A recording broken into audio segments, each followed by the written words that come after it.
Buongiorno, sono Nicola Donati, un collaboratore di Motorride Experience, che è questo tour operator che si occupa di organizzare viaggi di avventura in Italia, in Europa e nel resto del mondo, e ha organizzato questa manifestazione che si chiama Atene Gibilterra, che parte appunto da Atene e in 14 giorni e 9.000 chilometri raggiungerà appunto Gibilterra attraversando 14 stati, sono circa 9.000 chilometri.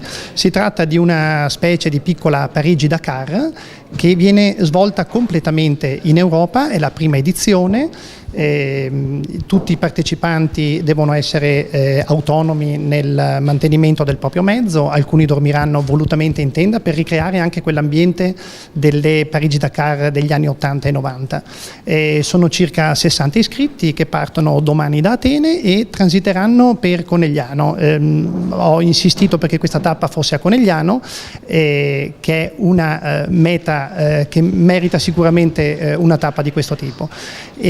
Far vivere delle esperienze di avventura anche a degli amatori e non soltanto a dei professionisti.